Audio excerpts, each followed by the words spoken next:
Hello guys, तर मी बनवणार आहे आज हरेभरे कबाब. तर रात्रीच येताना मी मटर पनीर आणि पालक घेऊन आली होती आणि हे दिसायला जेवढे टेस्टी दिसतात ना त्याच्याहून जास्त दुप्पट खायला टेस्टी लागत होते. तर म्हटलं तुमच्याशी ही रेसिपी पण शेअर करते. तर सगळ्यात आधी मटर आणि पालक मी एका पॅनमध्ये शिजवून घेतले आणि साईडला बटाटे पण टाकले होते उकडायला.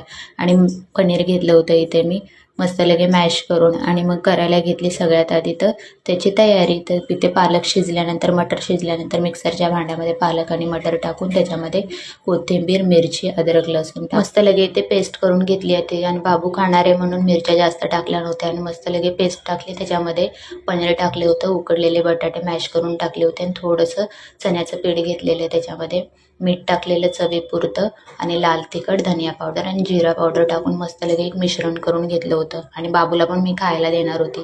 आणि हे तुम्ही एकदाच ट्राय करा गाईस, खूप टेस्टी लागत होते. आणि मस्त लगे मिश्रण बनवून आणि मग गोल गोल लगेच पॅनमध्ये ठेवून मी फ्राय करून घेतले. तर गाईस कमेंटमध्ये सांगा तुम्हाला कशी वाटली रेसिपी. Bye bye.